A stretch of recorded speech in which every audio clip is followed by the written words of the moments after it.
Hello and welcome to another Rant Rave review. It is Get Caught Reading Month, so throughout all of May, I thought that I would do a crime theme. I'm obviously, probably, maybe gather that I'm a huge true crime fan. I have a crime scene do not cross scarf. I have dangly handcuff earrings. I have a Lieutenant Joe Kenda coffee mug. So yeah, I really like true crime. So all throughout this month, I'm going to be reviewing true crime.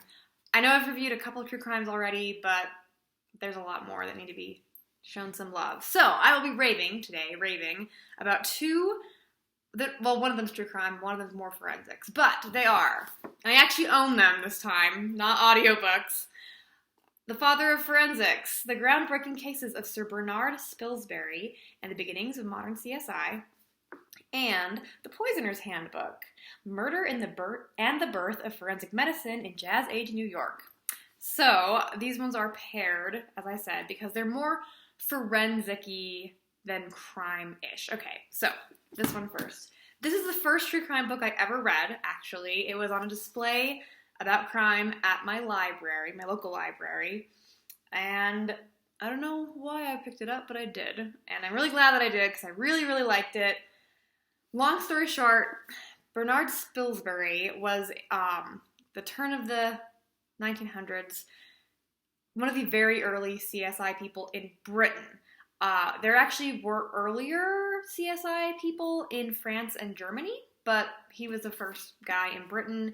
He invented, the bag that forensic scientists bring to the crime scene. He invented lots of ways of not mixing up evidence, all kinds of things. In terms of true crime, it's really interesting because almost all of the murders that he investigates are, grisly. Body parts, bodies in vats of acid, dismembered. There's one where they found a body cut up into pieces at a train station, and they only found it because it started to smell. All this crazy stuff, right? But and the interesting thing is how he solved the cases, the way he managed to figure out what the heck was going on. But the interesting thing, aside from that, is that the motives for almost all of them were just money or getting out of a relationship. That was it. The end. Greed. And I don't want to be married to this lady anymore. That was it. So that's what I think is really interesting, because a lot of true crime focuses on, serial killers and things like that, where it's, lust murder and, crazy psychosis. Nope, these ones were just straight up money. They just wanted money, mostly. So yeah, that was really interesting. That's not really a spoiler, because that's not the interesting part. The interesting part is, A, the weird grisliness of the murders, and B, how he figured this out is crazy. He was also kind of a celebrity back in the day, so... Oh, my screen keeps going black. Okay. So, highly recommended. Father of Forensics. Also, fun story, this is one of the few books where I actually went out and bought it.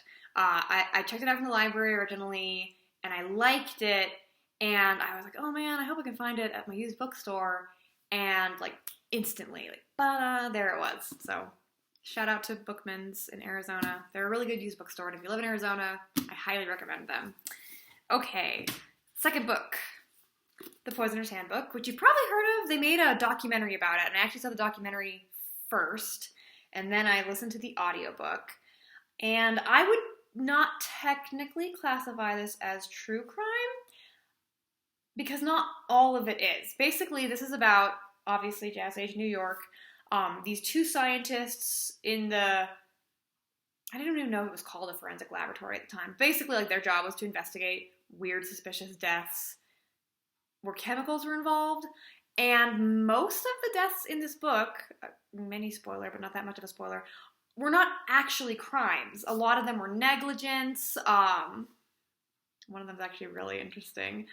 I will give this part away. It's just cool. So one of them was the police stumbled across this man dragging half a body, towards the river to throw it away. And they were like, I could totally arrested for murder, dude. And he was like, I didn't do it. I mean, she's dead, but, I didn't kill her. She just died, and I chopped her in half. And they're like, a likely story. Only it really was, an accidental death where she had died of, carbon monoxide. I always get monoxide and dioxide confused. But she was poisoned because of a gas leak, and the guy, and she probably died because of her body weight or something, like being lower than the guys, and he woke up and found her dead and was afraid that he would get in trouble for her death, so he like sawed her in half and was going to throw her body in the river, and these two scientists proved that, yeah, he's innocent of her death. He's not a murderer, he's an idiot, but yeah. So that was interesting. They talk about the radium girls, where if you don't know what that is, it was back in the day, before people found out about how incredibly dangerous radiation poisoning was, they would paint watch dials, glow-in-the-dark watch dials, with radium in order to make it glow, which is, like, suspicious. But the girls who painted, a lot of, like, turn of the century, a lot of jobs that girls would get would be painting very small things. They also painted, like, film, like, very small color on black and white film. But they would paint watch dials, and the girls would, like, you know, lick their paintbrush to make it pointy, and, like, paint the glowing stuff onto their eyes because it's fun and cute and, like, oh, fun.